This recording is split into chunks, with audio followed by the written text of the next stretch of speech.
So this is a 11-inch RASA, Celestron RASA.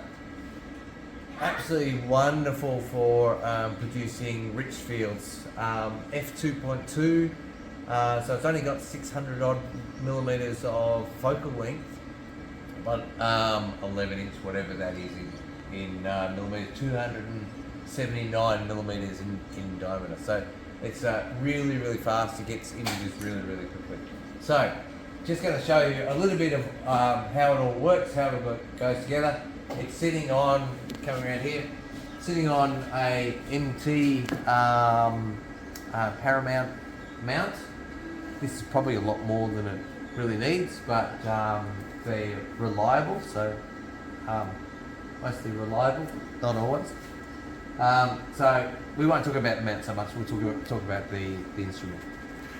So it's a prime focus instrument. So that means that the camera, this is a QHY600, is mounted at the aperture end.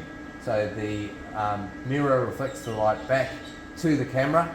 The camera itself has various mounting hardware to get the focal plane right. So depending on which camera you've got, you need to have different spaces and like. What I'll do, I'll take this off and we'll have a look inside. Stuck on with the classic 100 mile an hour tape.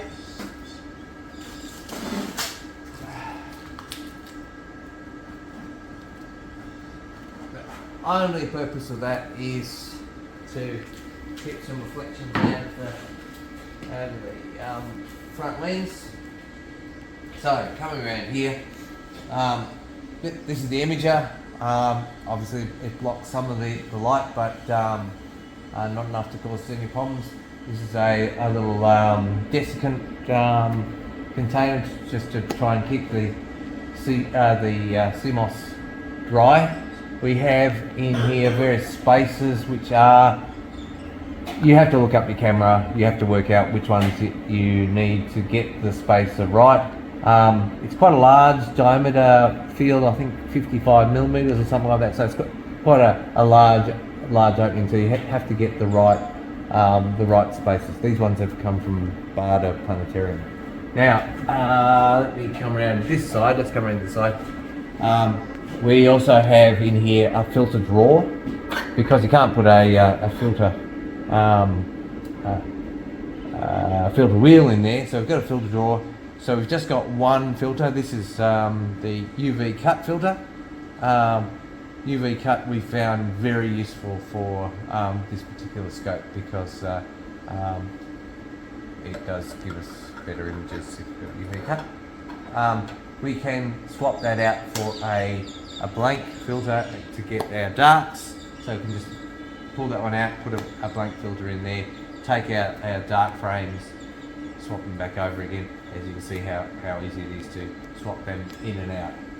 Again, this is a Barda Planetarium one.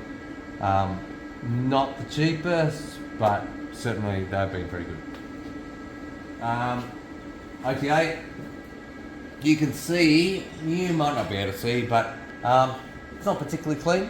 We've got a bit of dust and things on the front corrector plate. It doesn't make any difference. So it is very, very tolerant to being dust, and there's probably cobwebs. In fact, there are cobwebs on there. So that's just something that we've noticed, that you don't want to over clean a telescope, and we haven't had a lot of need to clean it. Two wires go to the imager. We've got USB connection, so it looks like that.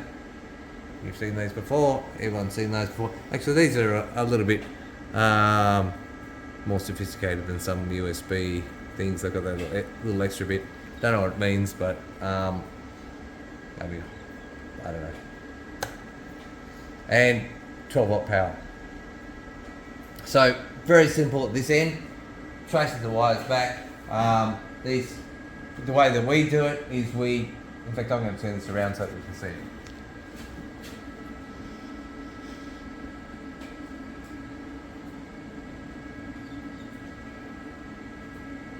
turn that around just so we can see what's going on.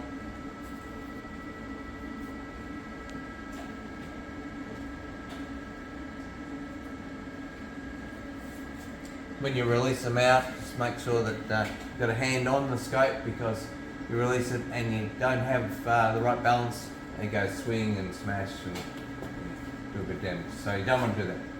So we put the computer on the scope. So this is a Intel NUC. Michael will tell you what the specifications of it are, but all the computing, the control computing goes on here, and then the Ethernet cable goes back through the mount to the internet connection, the Ethernet connection. The NUC control takes the signal from the camera. You saw the cables came back to here just for USB. We've got control of a focuser. So on the RASA telescope, the focus is done by moving the primary mirror backwards and forwards, and so there's a single knob that was originally there, so for manually focusing. We've taken that knob off and put one of these EAF electronic focusers. This Gemini brand is a maybe a slightly newer Chinese brand, and they're very cheap. They're $100, and we find them very good. That you don't even need to supply power to them, you just supply a USB to them, and it's been very good for this application. So it's connected to the shaft that would have been the focuser. That's all been disconnected, so that doesn't apply anymore. What else have we got?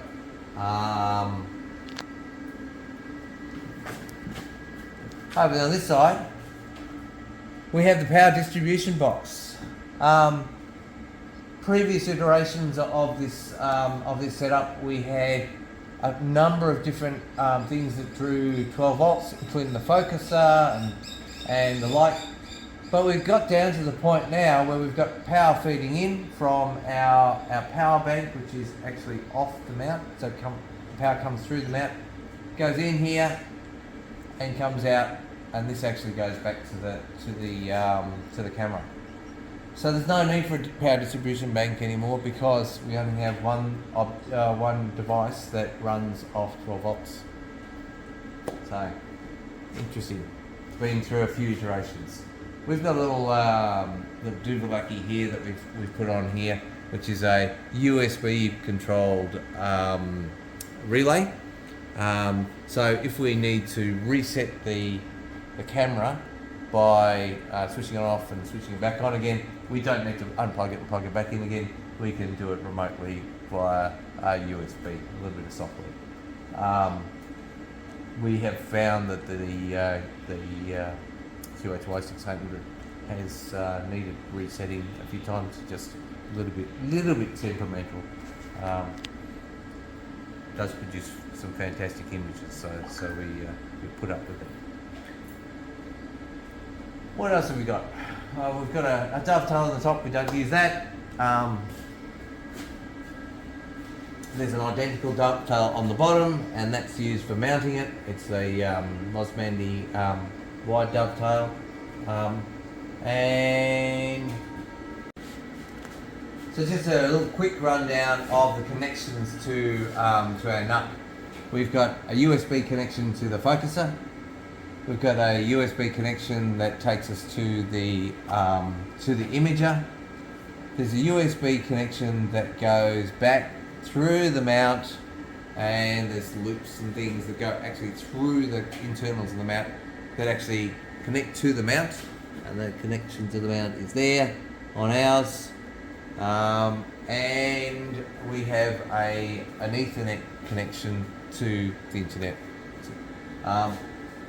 Power connection to the NUC, power connection to the camera, and that's it. So it really is quite simple. We think it's quite simple. Even though there's a mess of wires here, most of these are just bunching up wires so that they don't tangle on things. There are really very few connections, and that's how it works.